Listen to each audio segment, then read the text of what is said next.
मैं इतना बड़ा पापी मेरे जैसे अधम क्षत्रिय के ऊपर आप कृपा करने के लिए आए हो।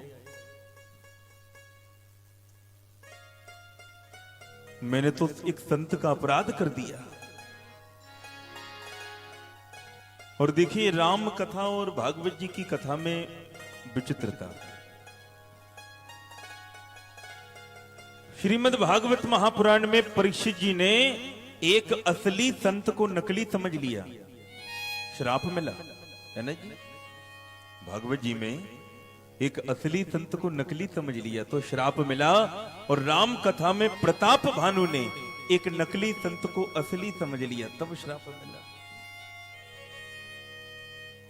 यहां पूछ रहे हैं, अतः पृच्छामि संसिद्धिं योगिनां परमं गुरुं पुरुषस्य यत्कार्यं म्रियमाणस्य सर्वथा। महाराज, जो म्रियमाणस व्यक्ति होते क्या करना चाहिए? प्रथम स्कंद में परीक्षित जी ने प्रश्न किया, और श्रीमद् भागवत महापुराण के दूसरे स्कंद के पहले अध्याय के पहले श्लोक में सुखदेव जी ने बोलना प्रारंभ किया। और ध्यान दें, कथाएं तो आपने बहुत सुनी है, प्रयास रहेगा इस बार आपको बहुत कुछ भागवत जी के माध्यम से अलग मिले है। भागवत जी में ही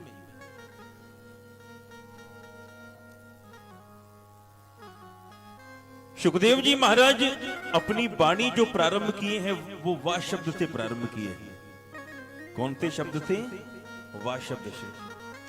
और जो वाह शब्द है ये अमृत का बीज है। हाँ जी, भागवत जी की कथा सुखदेव जी महाराज जब वाह शब्द से प्रारंभ किए, और ध्यान दें श्री रामचरितमानस भी श्री तुलसीदास जी महाराज ने वाह शब्द से ही प्रारंभ की। यहां भागवत जी में सुखदेव जी कहते हैं, राजन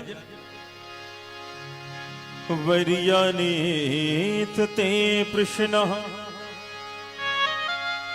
कृतो लोकहितं नृपः आत्मविसम्मतः पुंसां श्रोतव्यः दिशु यः परः। वर्यानेत ते प्रश्न। वरियान, वरियान माने उत्तम। सुखदेव जी महाराज वाह शब्द से वाणी प्रारंभ किए, और तुलसीदास जी महाराज मानस में देखिए, वर्णानाम अर्थ संघानाम रसानाम छंदसामपि मंगलानाम च करितारौ वंदे वाणी विनायकौ। क्योंकि भाई पोस्टर में हमारे गुप्ता जी ने डलवाया है श्रीमद् भागवत कथा एवं श्री राम कथा, तो श्रीमद् भागवत जी की कथा होगी, पर देखिए बीच बीच में श्री राम कथा के दर्शन कैसे होते हैं। तो श्री राम कथा के दर्शन करते हुए भी हम भागवत जी की कथा सुनेंगे। राजन, आपने जो प्रश्न किया, वरियानेश ते प्रश्न, ते प्रश्न वरियान, आपका प्रश्न अति उत्तम है। और जल्दी मरने वाले को क्या करना चाहिए? तस्माद् भारत सर्वात्मा भगवानीशरो हरि श्रोतव्य। भगवान की कथाओं को सुने, कीर्ति तव्यश्च, भगवान की कीर्ति को सुने, कीर्तन को गाएं, भगवान के ही नाम का कथाओं का स्मरण करें। राजन,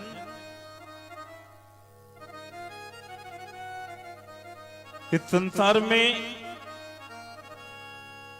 सब काल के गाल में बैठे हैं। जैसे कोई सांप के मुख में बैठा हो, वो सांप अपना मुंह खोल के बैठा है, और उस व्यक्ति का जीवन कब तक, जब तक सर्प ने अपना मुख बंद नहीं कर लिया, तो उसे जीवन का भी कोई भरोसा नहीं।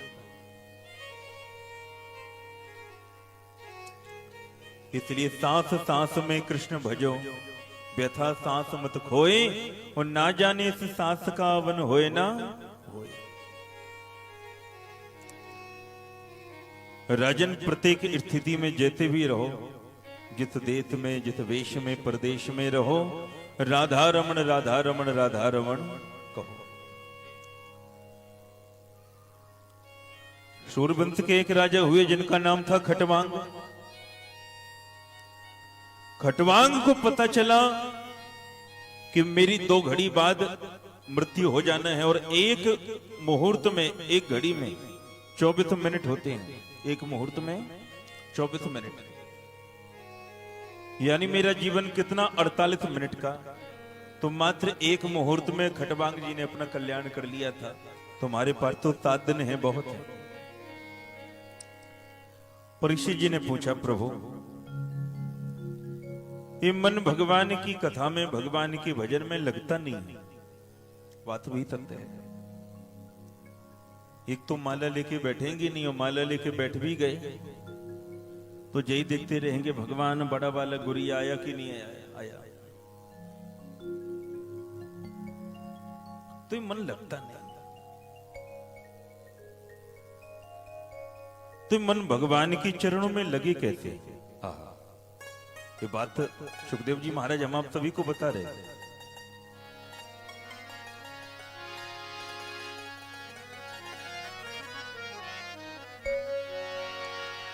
जितासनो जित श्वासो जित संगो जितेन्द्रिया, स्थूले भगवतो रूपे मनः संधारे दिया। भगवान की कथा में, भगवान के भजन में मन कैसे लगे? जितासन हो, पहले अपने आसन को जीतो। जिस आसन पर बैठे हो उसी पर बैठे रहो। कोई परेशानी हो वो अलग बात है।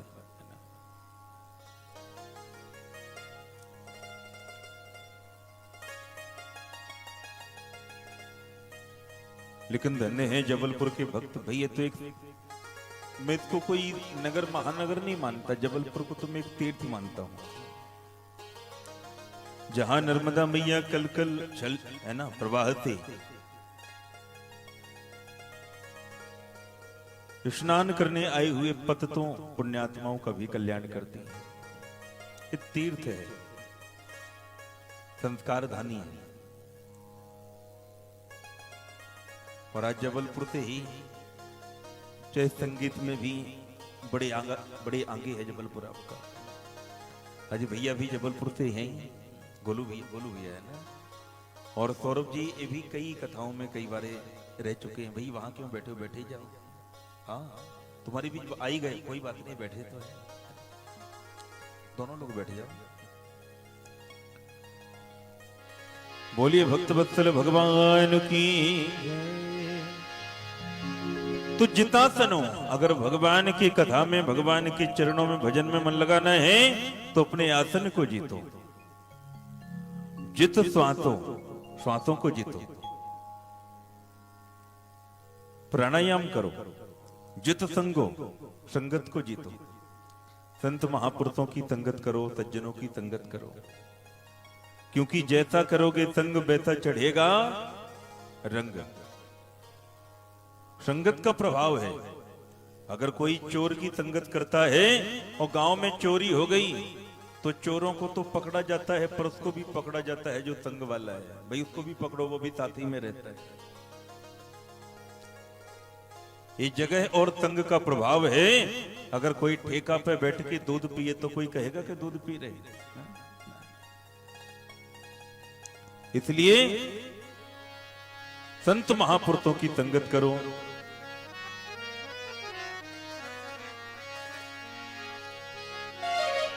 प्रथम भगति संतन कर संगा। राम जी बता रहे हैं,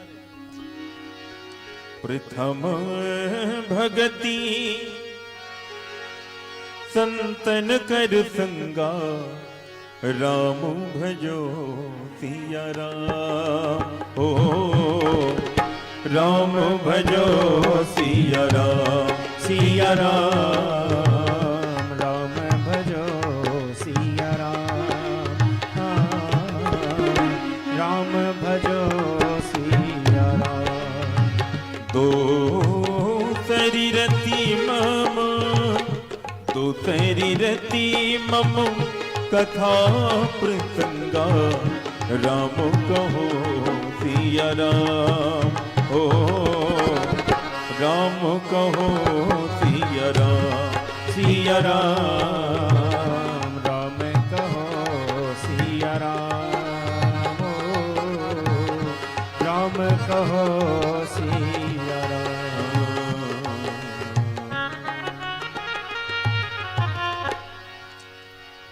तो ये रामचरितमानस में भगवान श्री राम जी कहते हैं माता शबरी से, प्रथम भगति तंतन कर तंगा, अच्छे लोगों की संगत करो, जितेंद्रिय, अपनी इंद्रियों को जीतो। हमारी आंखें जो देखना चाहे वो मत दिखाओ, कान जो सुनना चाहे, कान कई के लिए मिले हैं, चुगली सुनने के लिए नहीं, कानों से सुनना है भगवान की कथा सुनाओ। देखिए आपको तो कहीं मांगना नहीं पड़ा, कहीं आपने मांगा कि हमें कथा सुनने को मिले, बिना भगवान ने मांगी आपको कथा प्रदान कर दी हमारे गुप्ता जी के माध्यम से। पर भागवत जी में तो ऐसे ऐसे लोग हुए कि जिन्हें मांगना पड़ा।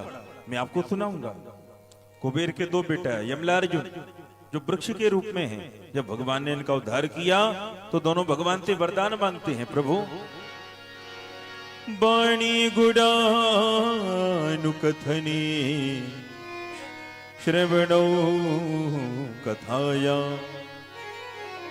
प्रभु हमें आपकी कथा सुनने को मिले, अपनी वाणी से हम आपका कीर्तन करें, अपने हाथों से आपकी सेवा करें। तो आपको तो कहीं ना मांगना पड़ा, भगवान ने बिना मांगे दे दिया। जितेंद्रिय, अपनी इंद्रियों को जीतो। और स्थूले भगवतो रूपे मनः संधारे धिया, भगवान के स्थूल स्वरूप का चिंतन करें।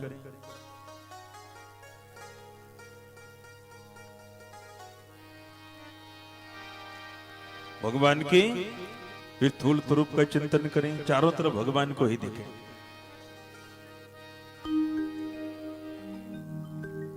ऐसा समझना चाहिए जो पाताल है भगवान का तलवा है, जो पाताल है ये भगवान का तलवा है, जो एड़ी है ये महातल है, जो घुटने हैं वो सुतल है, जांघें बितल हैं। ये जो आकाश, अनंत आकाश हमें दिखाई दे रहा है ना, ऐसा समझना चाहिए ये भगवान की नाभि है। ये आकाश, ये अंतरिक्ष भगवान की नाभि है। आचार्य जी जब पूजन कराते हैं, ठाकुर जी को जब नैवेद्य लगता है तो क्या कहते हैं, नाभ्या आतीद अंतरिक्ष, यानी भगवान की नाभि क्या है, अंतरिक्ष।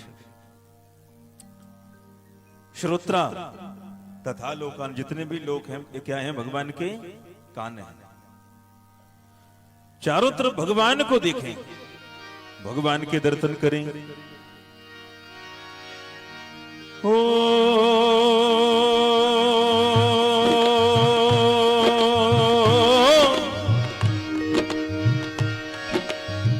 सिया राम मैं सब जग जानी,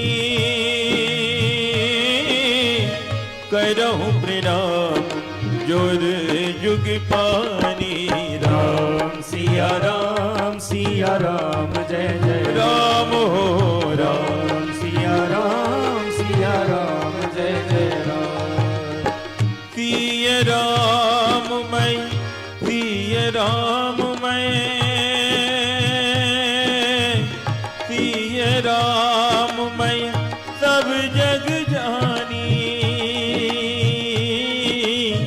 करहूं प्रणाम जोर जुग पानी।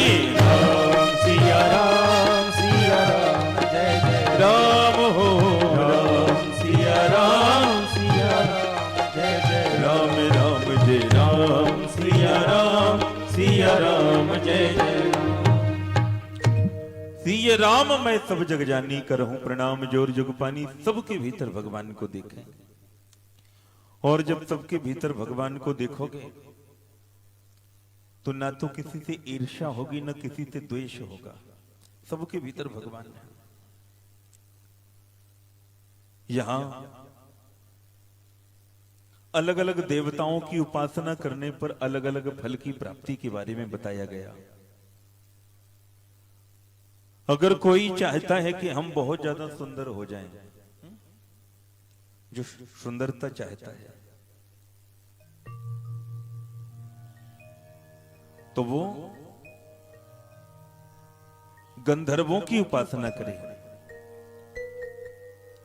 जो चाहता है कि हमें सुंदर पत्नी प्राप्त हो, वो उर्वशी की उपासना करे। जो चाहता है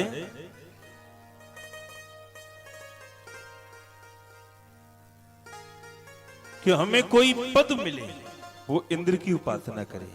जो चाहते हैं हम तेजवान हो जाएं, वो ब्रह्म की उपासना करे। जो चाहता है कि हम धनवान बन जाएं, हमसे बड़ा धनवान कोई ना हो, हम धनवान बने, उसे किसकी उपासना करना चाहिए? कुबेर जी की। हाँ, लेकिन कुबेर जी धन के अध्यक्ष हैं, है ना जी, उसके मालिक नहीं है। अगर धन चाहते हो तो मां दुर्गा की उपासना करो। माता की उपासना करने वाले कमजोर नहीं मिलेंगे। अगर कोई चाहता है कि मैं ज्ञानी बन जाऊं, विद्वान बन जाऊं, तो किसकी उपासना करें? कई लोगों के मन में आता है सरस्वती जी की, लेकिन सरस्वती जी वाणी की देवी हैं। हाँ जी, वाणी की है, वो मैं नहीं कह रहा। ये मानस में गोस्वामी जी ही लिखते हैं,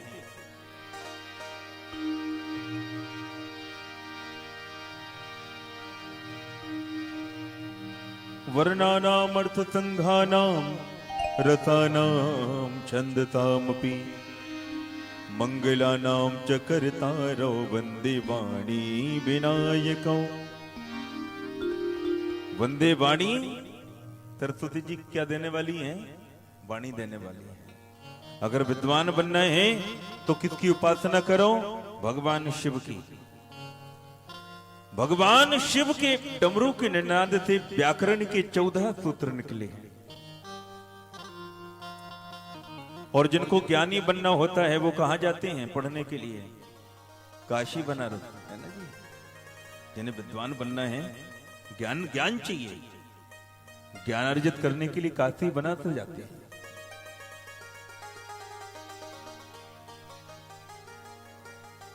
जो चाहते हैं कि हम पति पत्नी में प्रेम रहे, वो क्या करें? वो शिव और पार्वती जी दोनों की उपासना करें।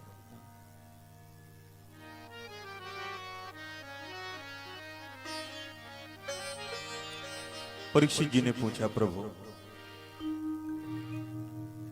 भगवान जल्दी किसको मिलते हैं? क्या भगवान उन्हें मिलते हैं जिनके पास बहुत धन है? राजन अगर ऐसा होता तो सुदामा जी कौन थे? करोड़पति थे। ठाकुर जी तो उन्हें भी मिल गए। तो फिर तो भगवान बड़े बूढ़ों को मिलते होंगे। बोले ऐसा होता तो ध्रुव और प्रहलाद की आयु क्या थी? 5-5 वर्ष के थे। तो फिर तुम भगवान पढ़े लिखों को मिलते होंगे। बोले ऐसा होता तो गजेंद्र नाम का हाथी कौन सी यूनिवर्सिटी में पढ़ने गया? ठाकुर जी ने तो उसके ऊपर भी कृपा की। फिर तो भगवान सुंदरता देखते होंगे। बोले भाई ऐसा होता तो कुब्जा तो 3 जगह से टेढ़ी थी, तो थे भगवान कैसे मिल गए? तो निश्चित है कि भगवान ऊंची जाति देखते होंगे। बोले ऐसा होता तो का जातर विदुर से यादव पति। विदुर जी की क्या जाति थी? दासी के बेटा थे। उनके यहां भी जाकर के भगवान ने केले के छिलके खाए। तो भगवान मिलते कैसे हैं? ध्यान दें। भक्त्या तुष्यति केवलम परमया भक्ति प्रियो माधवा। भगवान कैसे मिलते हैं? भाव से, प्रेम से। प्रेम बिना रीझे नहीं मेरो नटवर नंद किशोर।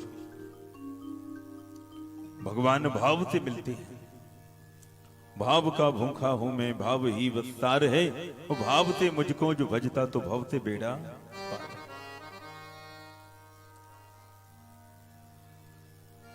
आज आप बाजार में जाओ सब्जी लेने के लिए, तो सब्जी लेने के लिए जाते हो, भाव करते हो, करते के बिना भाव के लाते हैं, करते ना भाव। भाई ये मिर्च क्या भाव दी, आलू क्या भाव दी, तो विचार कर लें। जब आज के समय में नमक मिर्च भी बिना भाव के नहीं मिलता, तो हमारे ठाकुर जी बिना भाव के मिल जाएंगे। भगवान को भी भाव चाहिए, प्रेम। मिल ही न रघुपति बिन अनुरागा।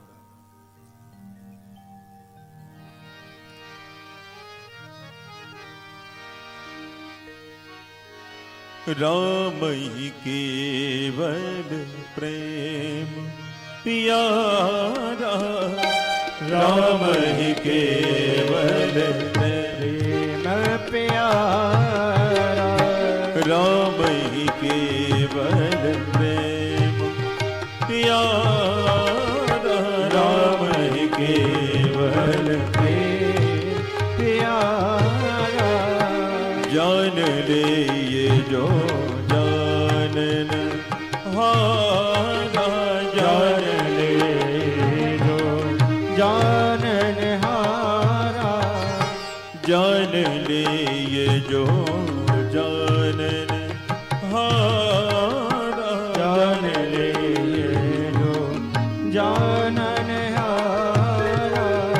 राम ही केवल प्रेम प्यारा, राम केवल प्रेम प्यारा। तो भगवान कैसे मिलते हैं? प्रेम के वशीभूत होकर। और यही कारण बना कि प्रेम के ही वशीभूत होकर के भगवान दुर्योधन के 56 प्रकार के व्यंजनों का त्याग करके विदुर जी के यहाँ केले के छिलके खाए। सुखदेव जी ने कहा, प्रभु भगवान कहीं कहना है पत्रम पुष्पम फलम तोयम, कोई भाव से एक पत्ता भी चढ़ा दे तो ये नहीं देखते ये तुलसी का पत्र है कि बेल का पत्र है कि कोई भी वृक्ष पौधे का आप तोड़ के लाए। पुष्पम कोई पुष्प चढ़ा दो, फलम कोई भी फल चढ़ा दो, तोयम तोयम माने जल, भाव से आप जल चढ़ा दो तो ठाकुर जी नहीं देखते कि नर्मदा जी का जल है कि हैंडपंप का है कि तालाब से भर के लाए। आपका भाव देखते हैं,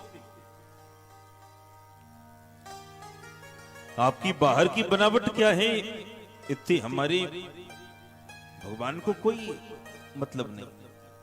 आप भीतर कैसे हैं? 2 प्रकार के कैमरा होते हैं, है ना जी। एक फोटो वाला कैमरा, और फोटो वाले कैमरा का ही महत्व एक काम कि आप जैसे होगे वैसी फोटो निकाल के दे देगा, है ना जी। आप जैसे होगे, जैसे कपड़े पहने होंगे या जेवर पहने होंगे, सूट पहने होंगे, श्रृंगार किए होंगे तो वैसी फोटो आ जाएगी। और दूसरा एक कैमरा और होता है, वो होता है एक्सरे वाला कैमरा, है ना। ये भी एक कैमरा है, एक्सरा वाला कैमरा। एक्सरे वाले कैमरे के सामने आप खूब मेकअप करके तैयार होके महंगे महंगे कपड़े पहन के बैठ जाओ तो उसको तुम्हारे श्रृंगार से करना क्या है? उसे बाहर से मतलब नहीं, उसे भीतर से मतलब है कौन सी हड्डी फ्रैक्चर है। तो जो संसार के लोग हैं, संसार का कैमरा है, ये है फोटो वाला कैमरा। संसार के लोगों को, इस संसार को आपके ऊपरी बनावट से मतलब है। आप बाहर से कैसे दिखते हैं, आपका पहनावा क्या है, संसार के लोगों को इससे मतलब है। और हमारे ठाकुर जी हैं एक्सरे वाला कैमरा, बाहर से मतलब नहीं, भीतर से कम का मतलब।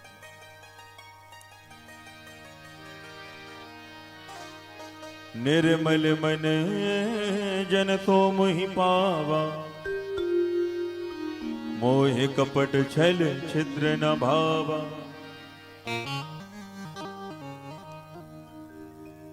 निर्मल मन जन तो मोहि पावा, भगवान को आपके अंतःकरण से मतलब है। यहां परीक्षित जी ने पूछा, प्रभु भगवान ने विदुर जी के यहां केले के छिलके कैसे खाए, ये हम कथा सुनना चाहते हैं। सुखदेव जी श्रवण कराना प्रारंभ किया। राजन, बात उस समय की जब युद्ध की चर्चाएं प्रारंभ हो गई।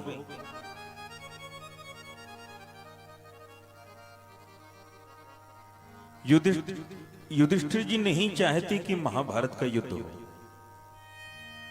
यहां हस्तिनापुर में धृतराष्ट्र ने विदुर जी को बुलाया, विदुर यहां आओ। हाँ महाराज, ये बताओ भाई, तुम्हारी नीति तो बड़ी प्रसिद्ध है, विदुर नीति।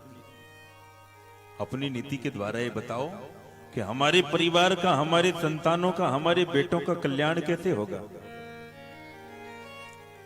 हमारे राज्य का, हमारे परिवार का मंगल कैसे होगा। तो देखिए विदुर जी संत हैं, और संत लप्पू चप्पू की बात नहीं करता, क्योंकि सचिव वेद गुरु तीन जो प्रिय बोले ही भैया। सुंदरकांड का 37वें नंबर का दोहा, सचिव वेद गुरु तीन जो प्रिय बोले ही भयात, राज धर्म तन तीन कर होए बेगही नाश। मंत्री हैं विदुर जी हस्तिनापुर के। अगर मंत्री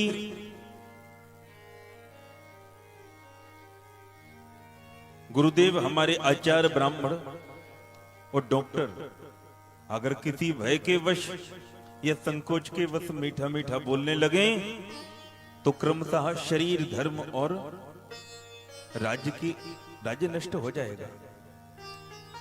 अगर राजा ने मंत्री से पूछा कि हमारे राज्य में क्या चल रहा, सत्य सत्य बता दे जो स्थिति हो, अगर मंत्री छुपा गया तो राज्य नष्ट हो जाएगा।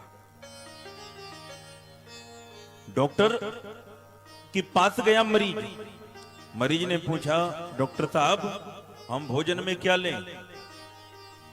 तो कहीं डॉक्टर ये न सोचे कि अगर हम इसको कह दें कि परहेज करना है तो फिर दोबारा ना आए या गुस्सा हो जाए,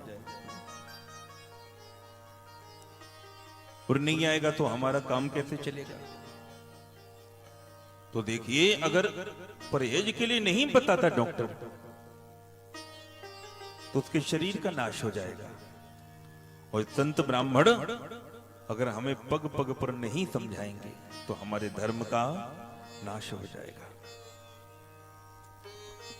विदुर जी ने समझाया, भाई साहब आप अपने परिवार के मंगल की बात करते हो, पकड़े हो अमंगल, चाहते हो मंगल, पकड़े हो अकल्याण, चाहते हो कल्याण।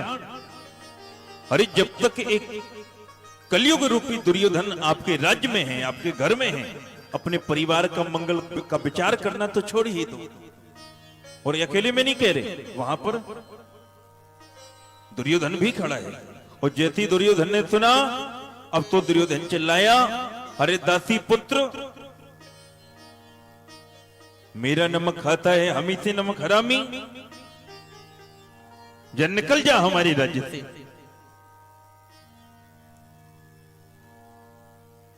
मेरे विरुद्ध मेरे पिता को भड़काता है। विदुर जी महाराज वहीं पर अपना मंत्री पद त्याग करके अपनी पत्नी विदुरानी को लेकर के पास के ही वन में वहीं घर बना के रहने लगे।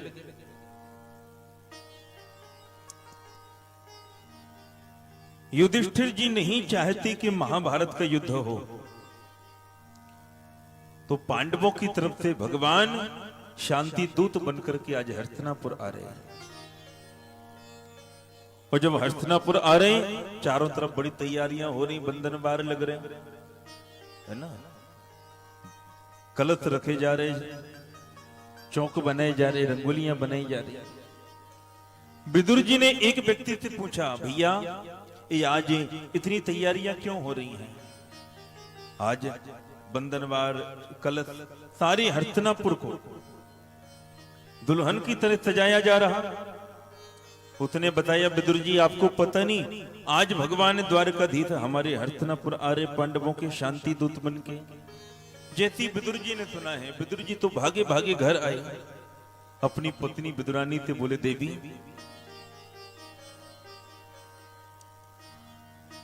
तुमने सुना कि आज हमारी कन्हैया हस्तिनापुर आ रहे हैं?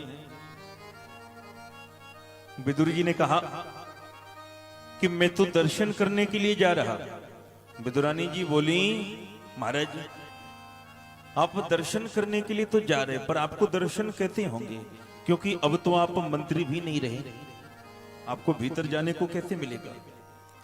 विदुर जी ने कहा, देवी मैं जानता हूं कि हो सकता है मैं कन्हैया को ना देख पाऊं, किंतु मैं कन्हैया को देख पाऊं अथवा ना देख पाऊं, पर कन्हैया ने हमें देख लिया तो हमारा कल्याण हो जाएगा। शूरदास जी का नाम सुना होगा आप लोगों ने। शूरदास जी महाराज प्रतिदिन श्रीधाम वृंदावन जाते, वृंदावन में बिहारी जी के दर्शन करने जाया करते। एक दिन दर्शन करने के लिए जा रहे थे, कुछ लड़कों ने मजाक किया, बाबा आपको कुछ दिखाई तो देता नहीं, भीतर क्या देखते हो? सूरदास जी ने कहा, भैया बात तो सही कह रहे हैं, किंतु सुनो, हम भगवान को देखें या ना देखें, बिहारी जी को देखें अथवा ना देखें, पर बिहारी जी हमें तो देख लेते हैं, और एक नजर पड़ जाए उनकी तो उसी में कल्याण हो जाएगा। इसलिए किसी ने बड़ी सुंदर पंक्तियों को कहा है, एक बार जो रघुबर की नजरों का इशारा हो जाए, एक बार जो रघुबर की नजरों का इशारा हो जाए, एक बार जो रघुबर की नजरों का इशारा हो जाए, एक बार जो रघुबर की नजरों का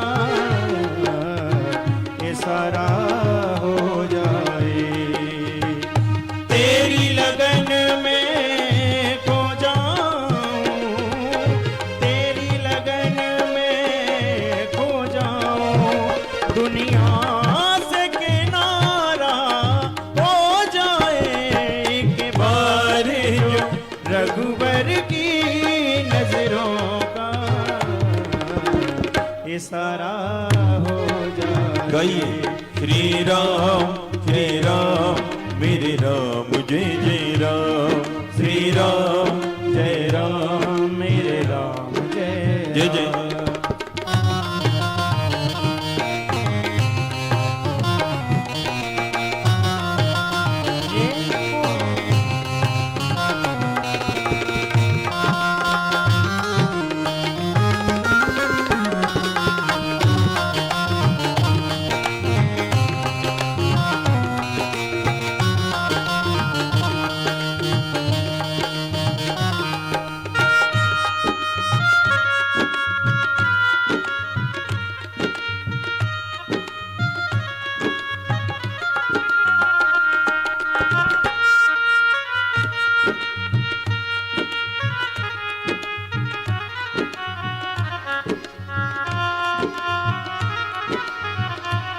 श्री राम तुम्हारे चरणों में आशीष सभी को मिलती है, श्री राम जय राम मेरे राम जय राम, श्री राम तुम्हारे चरणों में आशीष सभी को मिलती है, रज धूल जो तेरी मिल जाए, रज धूल जो तेरी मिल जाए, जीवन का सहारा हो जाए,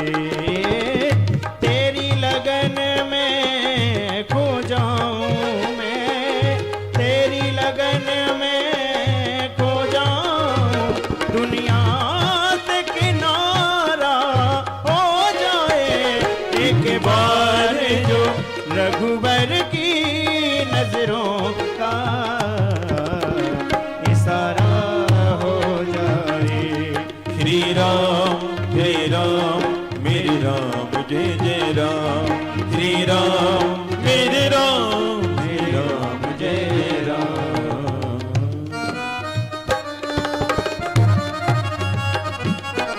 बोलिए बाकी बिहारी लाल की जय हो।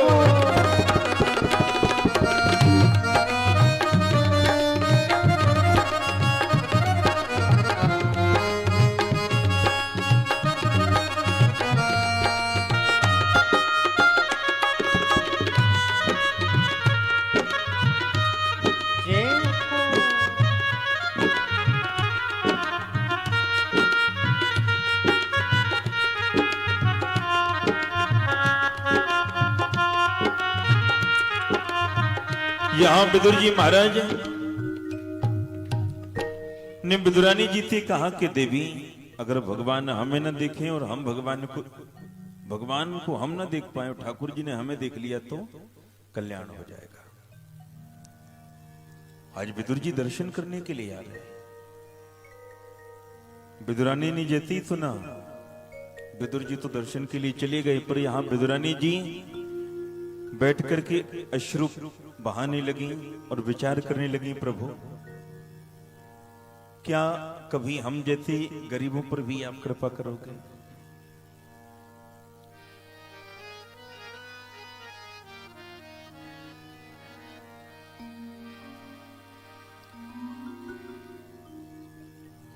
यहां भगवान हस्तिनापुर में पहुंचे हैं, सभा में विराजमान हुए। दुर्योधन से भगवान ने कहा, दुर्योधन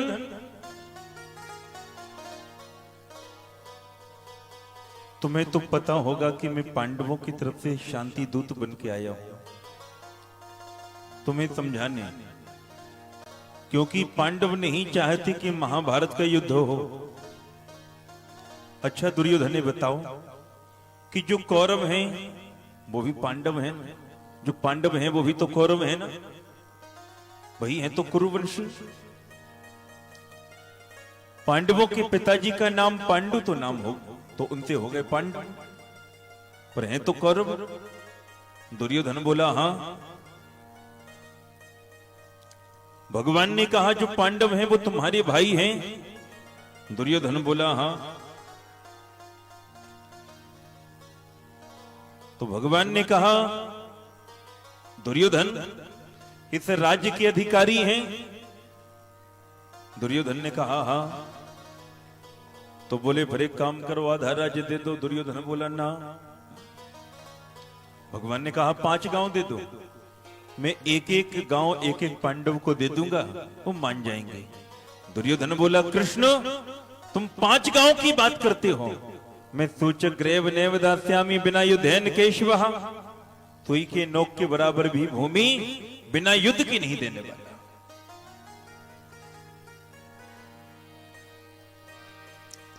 भगवान ने कहा दुर्योधन अगर युद्ध चाहते हो तो युद्ध ही होगा।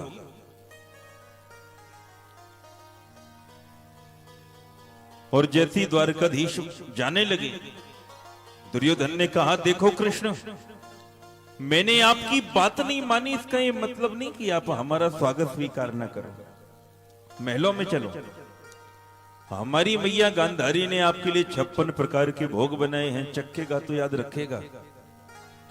वन वन में गैया चराते समय केवल माखन रोटी खाई होगी, ऐसे व्यंजन ना खाए होंगे।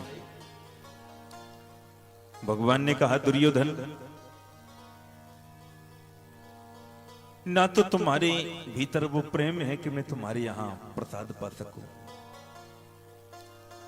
और वैसे भी मेरा निमंत्रण विदुर जी के यहां है। और जैसे ही विदुर जी दूर खड़े थे, जैसे ही विदुर जी ने सुना विचार करने लगे, राम राम राम राम, हमने कब निमंत्रण कर दिया, अब श्रीमान जी ने कह दिया तो बिना आए तो मानेंगे। तुरंत बाजार भागे, हमारे कन्हैया को माखन मिश्री अति प्रिय है, माखन मिश्री फल आदि लाने के लिए गए। भगवान जैसे जाने लगे, दुर्योधन ने कहा कृष्ण हमने देखा है कि आप द्वारका से आए और सीधे हमारे हस्तिनापुर की सभा में उपस्थित हुए, यहां पर बैठे। विदुर जी ने आपको कब निमंत्रण दे दिया भगवान ने कहा कि उन्होंने हमें पत्र भेजा था द्वारिका में कि जब कभी हस्तिनापुर आए तो सबसे पहले हमारे यहां भोजन प्रसादी हो। दुर्योधन ने कहा कृष्ण मैं तुम्हें बंधवा लूंगा, बंधवा लूंगा। भगवान ने कहा दुर्योधन तुम मुझे क्या बंधवाओगे? तुम क्या तुम्हारे लक्कड़ दादा भी आ जाए तो हमें बंधवा नहीं सकते? मुझे कौन बांध सकता है? मुझे बांध सकती है मेरी मैया यशोदा, मुझे बांध सकती है मेरी ब्रज की गोपियां, तुम क्या बांधो? भगवान वहां से चले हैं विदुर जी के यहां आए। विदुर जी तो थे नहीं, दरवाजा खटखटाया।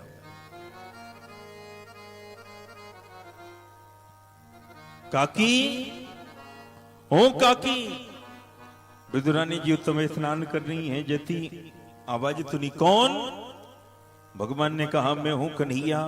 और जैसी कन्हैया शब्द सुना आहा सुध बुध खो बैठी, उसी स्थिति में भागी हैं भगवान के पास।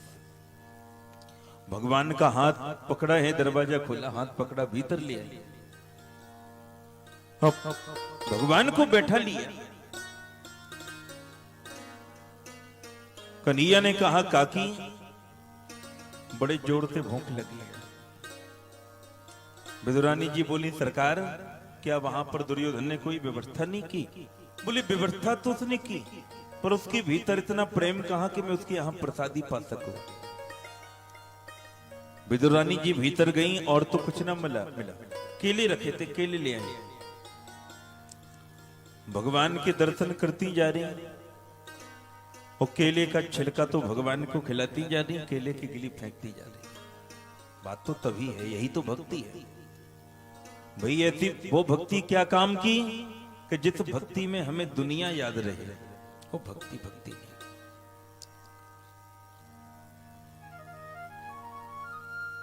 अगर कोई जैसे आरती गा रहा, ओम जय जगदीश हरे, स्वामी जय जगदीश हरे, बहु कुकर में सीटी आ गई। भक्त जनों के संग, अरे वो गैया घुसी आ रही, क्षण में दूध, देखो बच्चों ने पूरा सामान फैला दिया। ऐसे नहीं, ये भक्ति कोई काम की नहीं।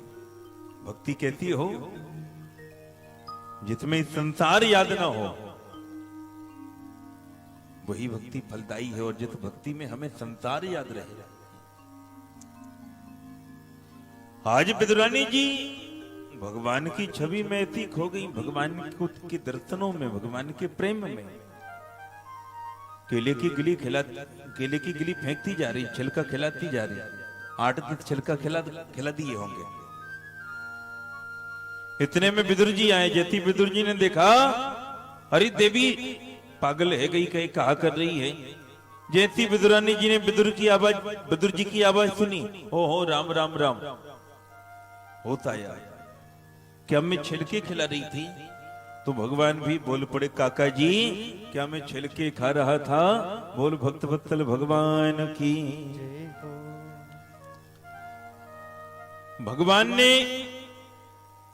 भगवान को विदुर जी ने फलों का प्रसाद लगाया, माखन मिश्री का प्रसाद लगाया। कन्हैया ने कहा विदुर जी एक बात बताऊं, बुरा न मानिएगा। कहिए प्रभु।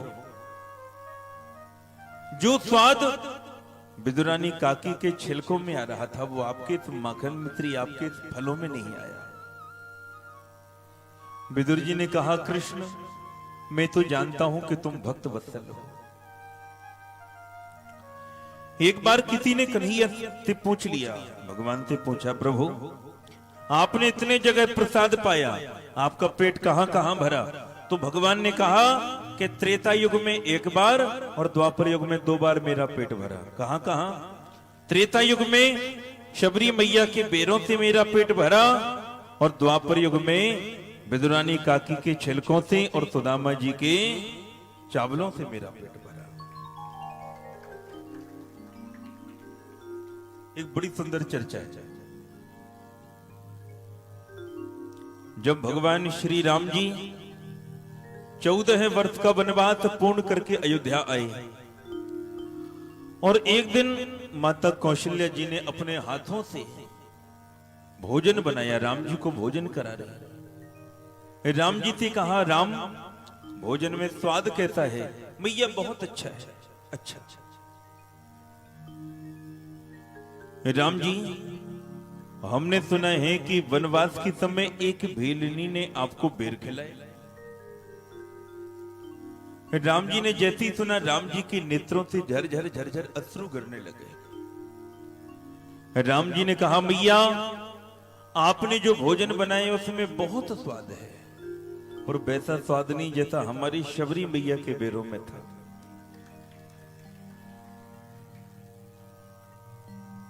प्रेम के वशीभूत होकर भगवान ने दुर्योधन के 56 प्रकार के व्यंजनों को त्याग दिया। शूरदास जी ने जैसे ही सुना तुरंत एक पद लिख दिया, दुर्योधन की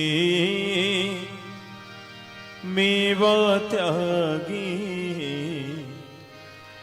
दुर्योधन की मेवा त्यागी, साग बिदुर घर खाई।